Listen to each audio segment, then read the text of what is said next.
दोस्तों, अभी तक हम अपने चैनल में तरह तरह की अलग अलग फिल्मों के अननोन फैक्ट्स के बारे में बात करते आए हैं, लेकिन आज हम एक ऐसी फिल्म के बारे में बात करने वाले हैं जिसको बनाया है देश के नंबर 1 क्रिटिक KRK ने। मगर क्यों? मैंने तेरा क्या बिगाड़ा था? अरे वो इसलिए कि आपने जो इतना अच्छा काम किया है उसके बारे में कम से कम लोगों को पता चल सके।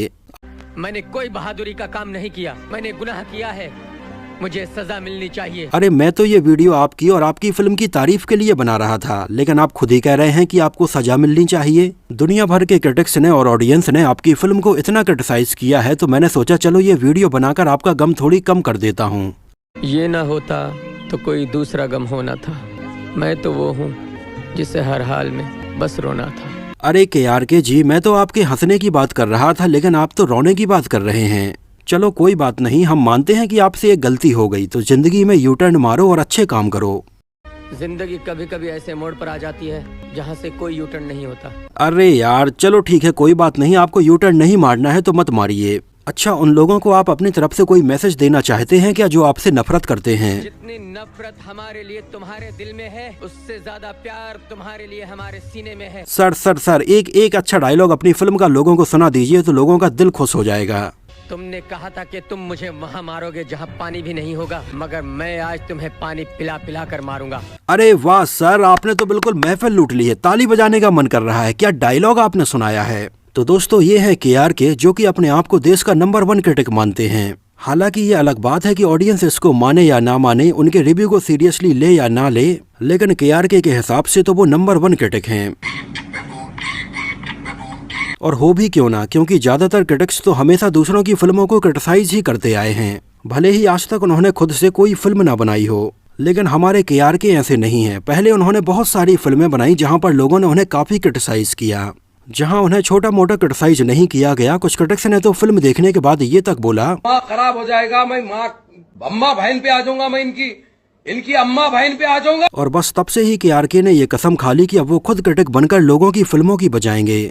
और तब से लेकर अभी तक ही KRK ये काम बड़ी ही निष्ठापूर्वक करते आ रहे हैं। जैसे सलमान खान अपने हाथ में इस ब्रेसलेट को हमेशा से ही लकी मानते आए हैं, वैसे ही KRK अपनी फिल्म देशद्रोही से ही अपने गले में पड़ी हुई ये बंदूक वाली चेन, जो भले ही देखने में छपरी जैसी लगती हो, लेकिन इसको वो अपने लिए लकी मानते आए हैं और आज भी उसको पहनते हैं।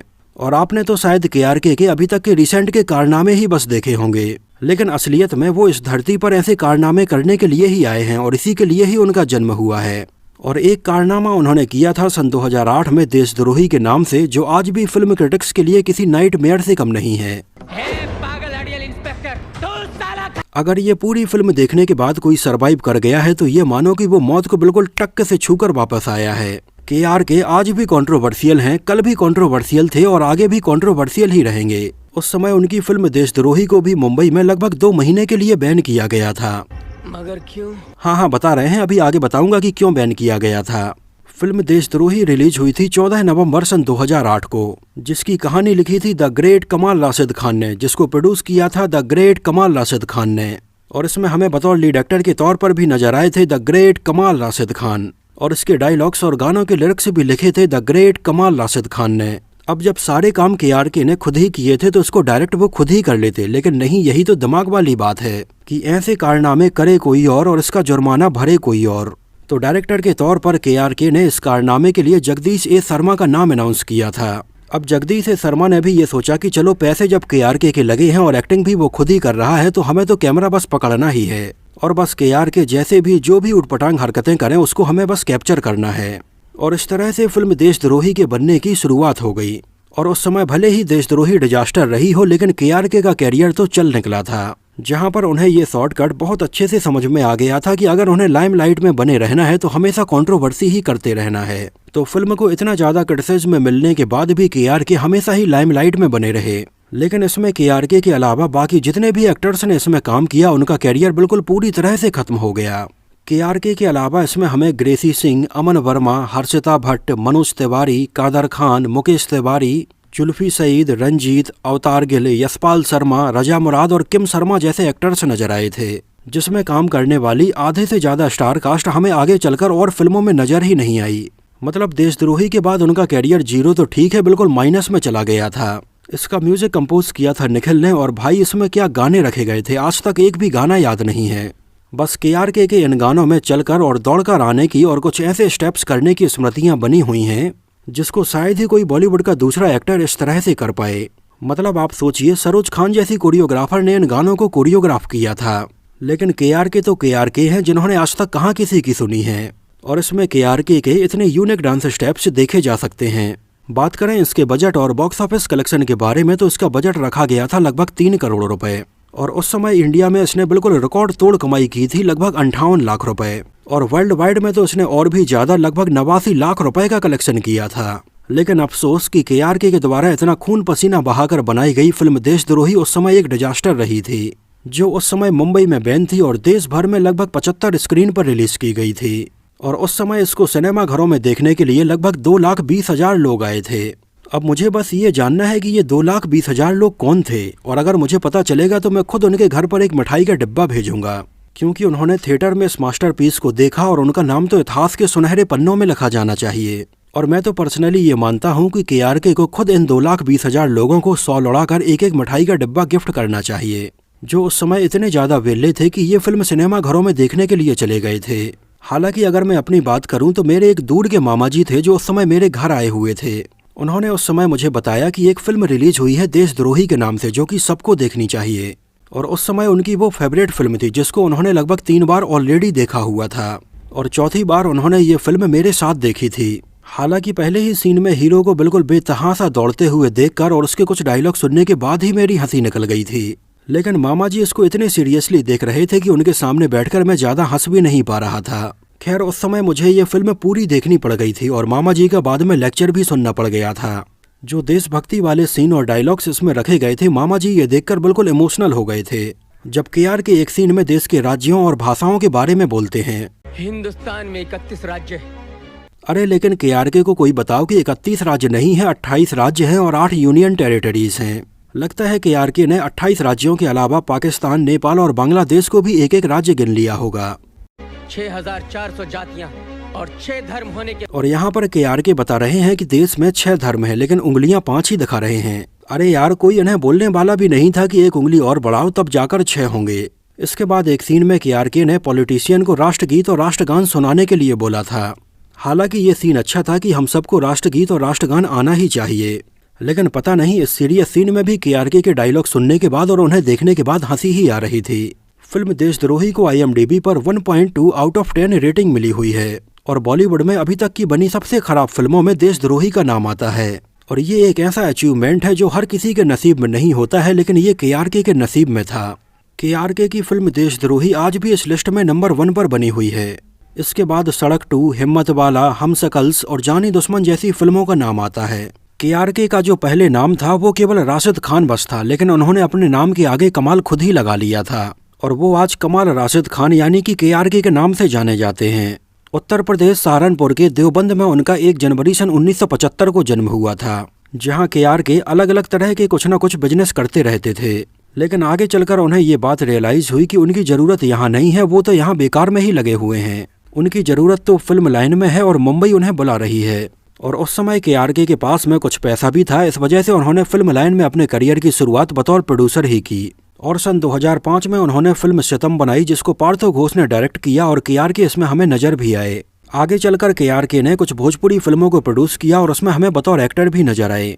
उनकी ये फिल्में थीं तू हमार होई और मुन्ना पांडे बेरोजगार। और फाइनली सन 2008 में KRK ने अपने कैरियर की सबसे बड़ी फिल्म बनाई देशद्रोही के नाम से, जिसका बजट तकरीबन 3 करोड़ रुपए था, और इसमें काफी नामी ग्रामी एक्टर और एक्ट्रेस साइन किए गए थे। जहां KRK इसमें हमें ग्रेसी सिंह और हर्षिता भट्ट जैसी एक्ट्रेस के साथ में रोमांस करते हुए नजर आए। ग्रेसी सिंह जो कि इसके पहले लगान, मुन्ना भाई MBBS और गंगाजल जैसी पॉपुलर फिल्मों में काम कर चुकी थीं।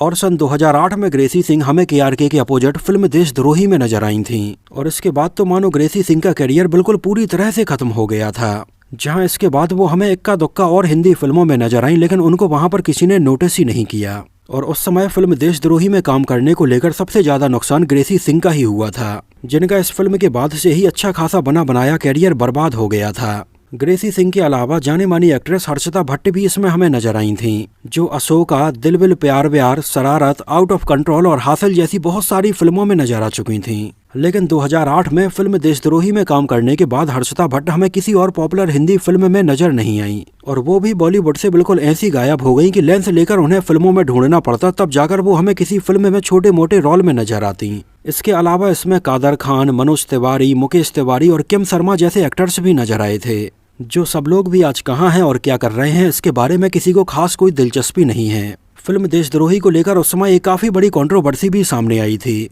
एक्चुअली 2008 में महाराष्ट्र में, खासकर से मुंबई में कुछ ऐसा हो रहा था जब मुंबई में काम करने के लिए आने वाले यूपी और बिहार के लोगों को बहुत ही नीचा दिखाया जाता था, और उस समय ये पूरा पॉलिटिकल मामला था और इसको लेकर काफी कंट्रोवर्सी भी सामने आई थी, जिस बारे में राज ठाकरे का सीधा सीधा ये कहना था कि यहाँ पर उन लोगों को काम करने आना नहीं चाहिए।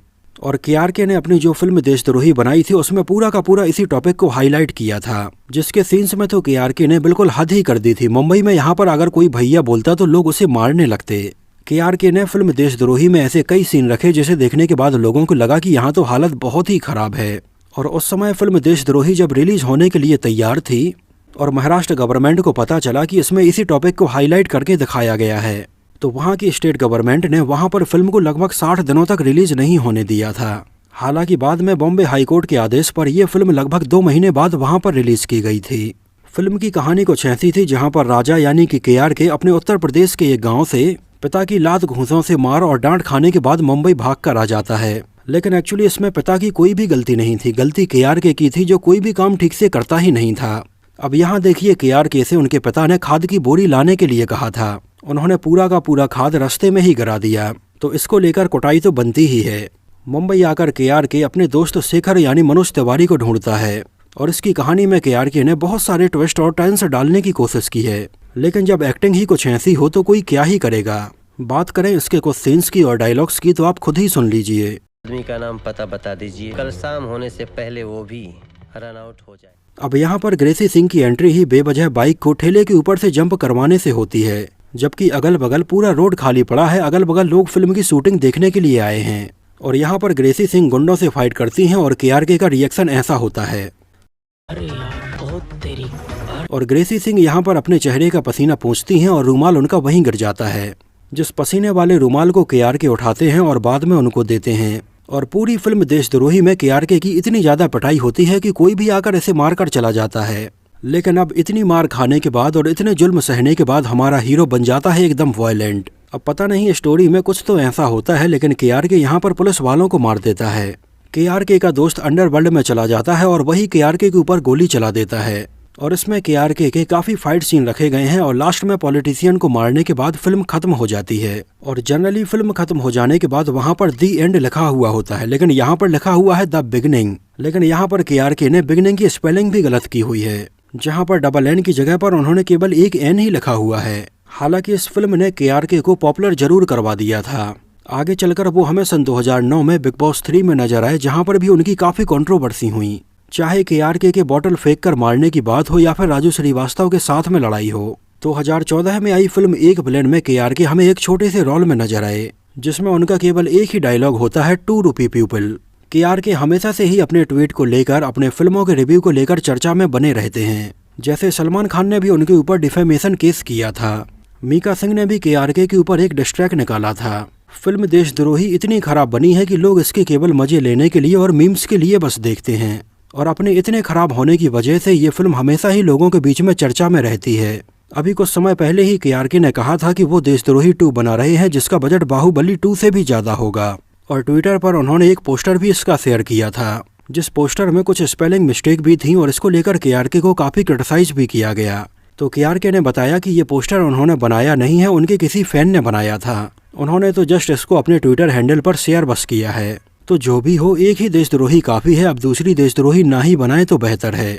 तो दोस्तों, ये तो बात हुई फिल्म देशद्रोही और केआरके से जुड़े बहुत सारे अननोन फैक्ट्स के बारे में। उनकी इस फिल्म के बारे में और उनकी एक्टिंग के बारे में आपका क्या कहना है, हमें कमेंट सेक्शन में जरूर बताना। तो इस वीडियो में इतना ही। अगर ये वीडियो आपको पसंद आया हो, मेरी मेहनत आपको पसंद आई हो, तो इसको प्लीज लाइक करके मुझे इस बात का जवाब जरूर दीजिए। तो मिलते हैं किसी नए वीडियो में किसी और फिल्म से जुड़ी हुई कुछ और ऐसी ही इंटरेस्टिंग और रोचक बातों के साथ।